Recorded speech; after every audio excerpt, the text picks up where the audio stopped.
말씀은 디모데후서 1장 1절에서 2절이 말씀입니다.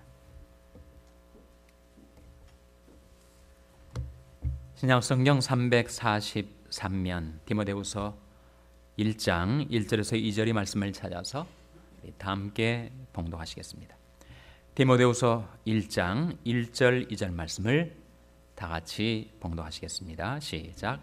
하나님의 뜻으로 말미암아 그리스도 예수 안에 있는 생명의 약속대로 그리스도 예수의 사도된 바울은 사랑하는 아들 디모데에게 편지하노니 하나님 아버지와 그리스도 예수 우리 주께로부터 은혜와 긍휼과 평강이 내게 있을지어다. 아멘. 우리 말씀 묵상하기 전에 다시 한번 기도하겠습니다. 아버지 하나님 감사합니다. 이 고요하고 평안한 이 시간과 장소를 저희들에게 주셔서 이제 하나님의 말씀을 묵상할 수 있는 은총의 기회를 주신 것을 감사드립니다. 저희 마음 눈을 밝히셔서 주의 법이 귀한 것을 보게 하여 주시옵소서. 깨달은 바 말씀을 가슴속에 품고 그 말씀 따라 살아가게 하여 주시옵소서. 하나님의 모든 은혜와 긍휼과 평강을 인하여 감사와 찬송과 영광을 우리 하나님께 돌려옵고 예수님의 이름으로 기도하옵나이다. 아멘. 할렐루야. 서로에게 평강이 볼 기원하는 마음으로 샬롬 인사 나누시기 바랍니다. 샬롬. 샬롬. 지난 주간에 있었던 부흥사경에 하나님께서 은혜 가운데 성령케 하셨습니다. 부흥사경을 위해서 여러모로 수고하시고 봉사해 주신 여러분들께 감사를 드립니다. 은혜 많이 받으셨죠? 우리 부흥사경의 6번의 집회에 증거된 말씀이 우리 교회 웹사이트에 이미 다 올라 있습니다.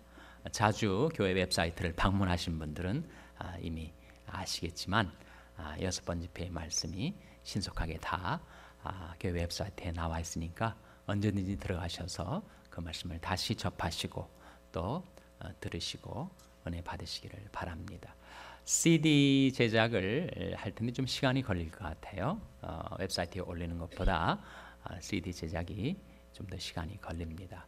웹사이트를 접근하기가 용이치 않은 분들이 계시기 때문에 CD도 만들어서 여러분들에게 제공해 드릴 터인데 조금 시간은 걸릴 것 같습니다. 이제 오늘 본 말씀 디모데후서 1장 1절 2절 말씀해 보시면 생명의 약속이라는 말씀이 나타나 있죠. 1절 말씀 같이 읽겠습니다. 시작. 하나님의 뜻으로 말미암아 그리스도 예수 안에 있는 생명의 약속대로 그리스도 예수의 사도된 바울은 생명의 약속이라는 말씀이 나옵니다. 우리말 성경, 영어 성경도 마찬가지입니다만 원문을 번역하다 보니까 특별히 부사구가 어디에 걸리는지가 명확하지 않아요. 문장 구조가 복잡해지면 그 전후 연결관계, 수식관계가 분명치 않은데 하나님의 뜻으로 말미암아라는 부사구는 뭘 수식하겠습니까? 하나님의 뜻으로 말미암아 그리스도 예수 안에 있다는 거예요. 아니면 하나님의 뜻으로 말미암아 생명의 약속이 주어졌다는 거예요. 아니면 하나님의 뜻으로 말미암아 그리스도 예수의 사도가 되었다는 말입니까? 첫 번째입니까? 두 번째입니까? 세 번째입니까? 이건 세 가지다. 다다 그렇게 말할 수가 없을 거예요. 뭐일 것 같습니까? 벌써 첫 번째가 뭔지 두 번째가 뭔지 기억이 안 나가지고 다시 한번 초이스를 드려야 될지 모르겠어요. 하나님의 뜻으로 말미암아라는 부사구가 수식하는 것은 그리스도 예수의 사도된 바울은입니다. 그러니까 바울이 자신이 사도가 된 것이 하나님의 뜻으로 말미암아 된 거라는 거예요. 자기 인간적으로 되고 싶어서 된 것이 아니고 먼저 하나님의 뜻이 있었고 그 하나님의 뜻대로 자신이 사도가 되었다라고 바울이 지금 자기 자신을 소개하고 있는 대목입니다. 그런데 하나님의 뜻을 따라서 사도가 된 것, 바울이 사도가 된 것은 무엇을 위하여선가에 해당되는 것이 바로 생명의 약속입니다. 그러니까 바울은 자신 하나님의 뜻을 받들어서 사도가 되긴 됐는데 무엇을 위해서 사도가 되었는가? 생명의 약속을 위하여. 그런 문장 구조예요. 그것을 먼저 주목하게 되고 우리가 성경을 잘 해석하고 그 의미를 깨닫기 위해서는 관찰이 먼저 선행하고, 관찰 다음에 뭐가 오죠? 구역공과에 참여하신 분들 기억하실 거예요. 관찰 다음에 뭐가 옵니까? 관찰 다음에 해석이 오고, 해석 다음에 또 뭘 해야 되죠? 적용을 해야 하지 않습니까? 그래서 성급하게 이 말씀을 해석하러 들어가기 전에 먼저 관찰을 해야 되는데, 그 관찰에서 우리가 발견하게 되는 것은 바로 사도 바울이 사도가 되었던 것은 하나님의 뜻으로 말미암은 것이고, 왜 사도가 되었는가? 그 목적은 바로 생명의 약속을 위하여라는 것을 우리가 관찰하게 되죠. 또 한 가지 2절에서 관찰하게 되는 것이 있는데, 보통 이 바울 서신에서 나타나지 않는 한 단어가 추가가 됩니다. 2절 말씀 다시 한번 같이 읽겠습니다. 시작. 사랑하는 아들 디모데에게 편지하노니 하나님 아버지와 그리스도 예수 우리 주께로부터 은혜와 긍휼과 평강이 내게 있을지어다 하는 말씀 속에 바울이 통상적인 서신의 초두에 나오는 인사말에 지금 하나가 추가가 됐어요. 무엇이 추가가 된 겁니까? 네? 긍휼이라는 걸 발견하셨습니까? 보통 바울은 바울 서신의 모든 인사말에 항상 은혜와 평강이 있을지어다라고 기원을 했는데, 여기서는 뭐가 더 추가가 됐다고요? 긍휼이 추가가 됐습니다. 그래서 이 생명의 약속하고 이 긍휼 간에 모종의 관계가 있음을 우리는 추측해 볼 수가 있습니다. 여러분, 우리가 생명의 약속을 받았다라고 했을 때 이 생명의 약속은 뭘 가리킬까요? 이 생명은 우리가 지금 갖고 살아가는 육체적인 생명을 말할까요? 아니면 영적인 생명을 말할까요? 전자입니까? 후자입니까? 후자 아니겠어요? 이미 주어진 육체의 생명에 대해서 생명의 약속을 말하지는 않을 것이기 때문에. 그런데 우리에게 주어진 이 영적인 생명하고 긍휼하고 밀접한 관계가 있다는 거예요. 사람이 영적인 생명을 얻는 것은 우리가 행한 바 의로운 행위로 말미암지 않고 오직 하나님의 긍휼을 쫓아서 이루어진 것이란 말입니다. 그 위대한 복음의 진리를 우리에게 증거하는 말씀이 디도서 3장 5절입니다. 한번 보시기 바랍니다. 디도서 3장 5절. 디도서는 디모데후서 바로 다음 책이지요. 신약성경 349면 디도서 3장 5절 말씀 같이 읽겠습니다. 디도서 3장 5절 말씀 같이 읽겠습니다. 디도서 3장 5절입니다. 시작. 우리를 구원하시되 우리 행한 바 의로운 행위로 말미암지 아니하고 오직 그의 긍휼하심을 조차 중생의 씻음과 성령의 새롭게 하심으로 하셨나니. 이 말씀 속에 우리를 구원하시되 우리 행한 바 의로운 행위로 말미암지 않았다는 거예요. 사람이 누가 의로운 행위를 해서 스스로 구원할 수 있는 인간이 어디에 있겠습니까? 아무리 은이라 할지라도 자기가 행한 의로운 행위로 구원 얻을 인간은 단 한 명도 없다는 거예요. 모든 사람이 죄를 범하였음에 하나님의 영광에 이르지 못하였습니다. 하나님이 그 영광과 구원에 이르지 못하고 거기에 떨어져서 멸망으로 치닫고 있었던 우리였는데, 하나님께서 우리에게 생명을 주실 때 그것이 육체적인 생명이 아니라 영적인 생명을 부여받은 것, 즉 어머니 모태에서 처음 생명을 갖고 태어나서 산 것처럼 이제 새로운 생명, 거듭난 생명을 부여받아서 우리가 영적인 생명을 누리며 살아가는 것을 가리켜서 뭐라고 한다고요? 뭐라고 합니까? 중생이라고 하죠. 중생. 중생의 중자는 무슨 중자예요? 무골중할 때 중자, 그 중자는 거듭 중자이기도 합니다. 중생이란 말은 한번 어머니 모태에서 영적인 생명을 가지고 태어난 것처럼 이제 위로부터 주어진 생명, 영적인 생명을 내가 부여받아서 다시 태어났다, 거듭났다, rebirth, 다시 한번 생명을 받아 살게 되었다 하는 것이 바로 중생인데, 중생의 씻음과 성령의 새롭게 하심이 무엇으로 말미암아 우리에게 주어졌다고요? 답하셔야 됩니다. 무엇으로 말미암아 우리에게 주어졌다는 거예요? 우리 행한 바 의로운 행위로 말미암지 아니하고 오직 그의 긍휼하심을 좇아. 그러니까 하나님의 긍휼하심과 우리의 중생과는 뗄래야 뗄 수 없는 관계가 있습니다. 물론 우리 모든 삶이 다 하나님의 긍휼을 힘입어서 살아가는 것이죠. 여호와의 자비와 긍휼이 무궁하심으로 우리가 진멸되지 아니함이니이다. 이것이 아침마다 새로우니 주의 성실이 크도소이다. 매일 그렇게 살아요. 근데 2000년이 교회사를 통해서 가장 많은 사람들에게 알려졌고 가장 놀라운 기도응답의 효과를 발휘했었던 짤막한 기도문이 있는데, 그것이 바로 The Jesus Prayer, 예수 기도라는 것입니다. 예수 기도의 내용은 이겁니다. 주 예수여, 나를 긍휼히 여기소서. Lord Jesus, have mercy upon me. 주 예수여, 나를 긍휼히 여기소서. 그럼 우리가 살아가면서 시험 많고 환난 많고 사고 많은 이 세상에 살면서 나 자신을 위해서든지 우리 자녀들을 위해서든지 나와 관계된 것들을 위해서 우리는 늘 그 기도를 주님 앞에 쏘아 올리며 살아갑니다.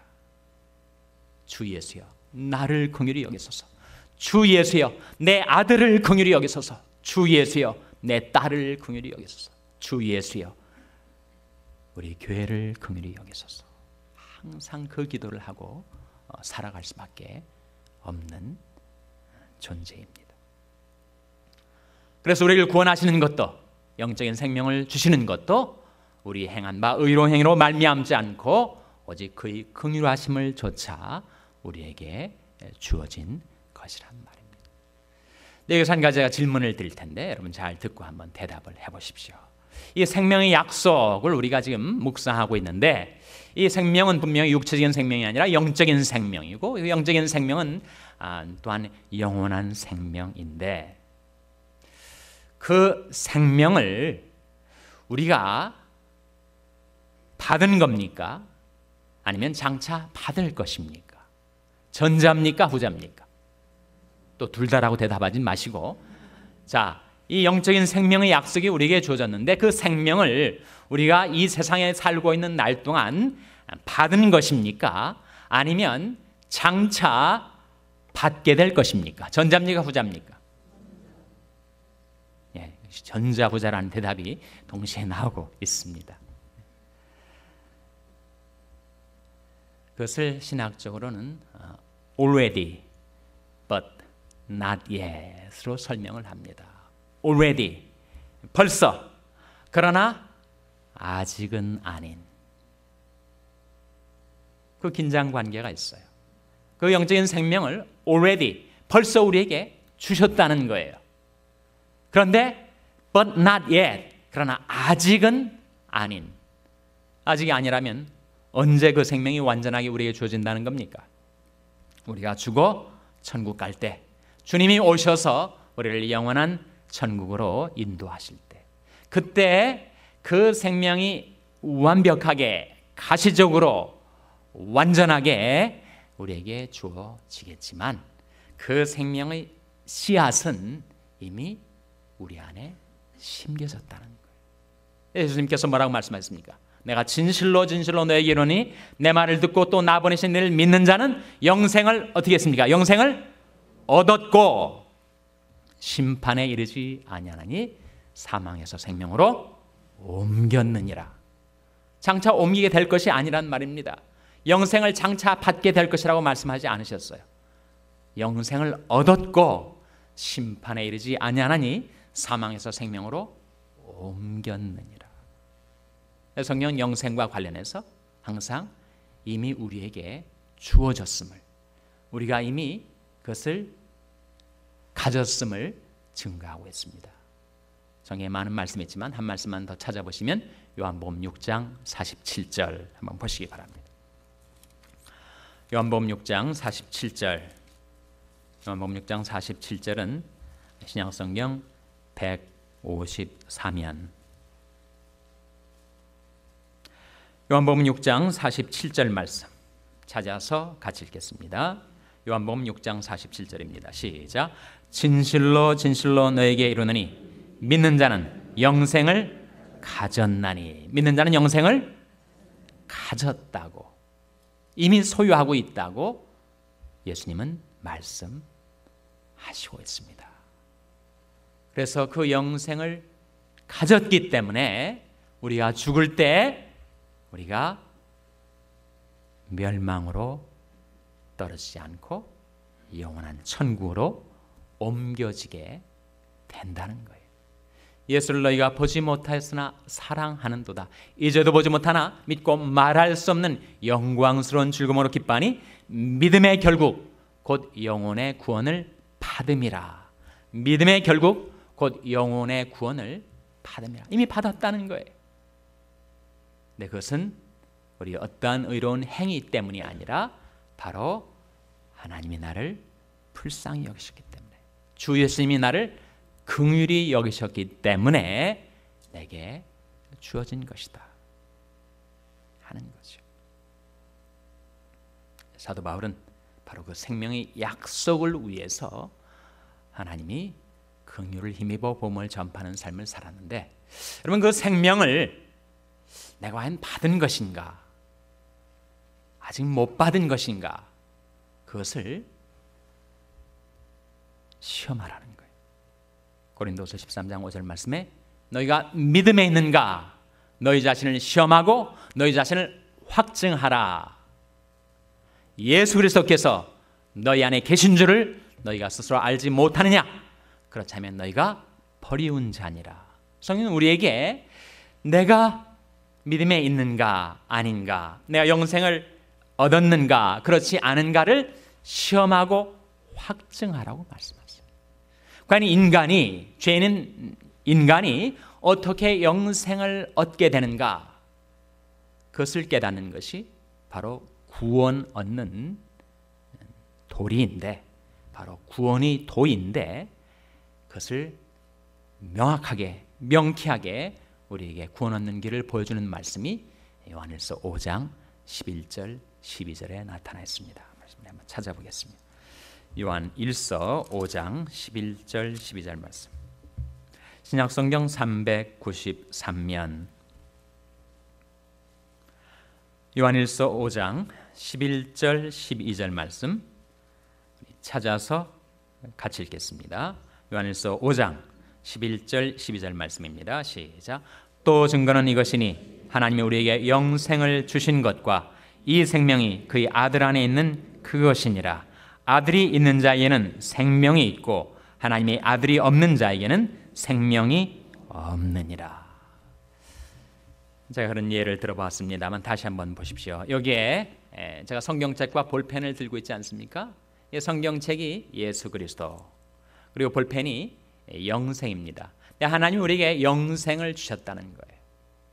그런데 이 생명이 그의 아들 안에 있다는 겁니다.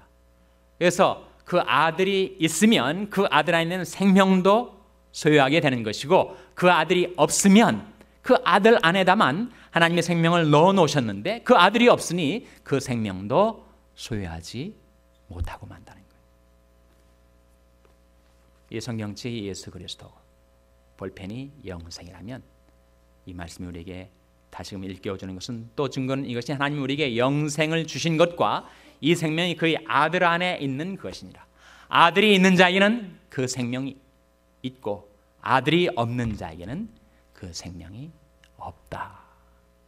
우리가 생명을 얻는 길, 영생을 얻는 길, 그것은 영생을 그 안에 넣어 놓으신 예수 그리스도를 내가 영접할 때, 예수 그리스도를 믿을 때, 영접하는 자, 곧 그 이름을 믿는 자들에게는 하나님이 자녀가 되는 권세를 주셨으니 예수 그리스도를 나의 구주와 주님으로 내 마음에 내 삶에 모셔드려서 주님 안에 있는 영생을 가지게 되고 여러분이 하나님의 긍휼하심을 조차 여러분에게 주어진 그 영생의 약속을 여러분 주위, 이웃, 친지들에게 전파하며 살아가게 되시기를 주님의 이름으로 축원합니다.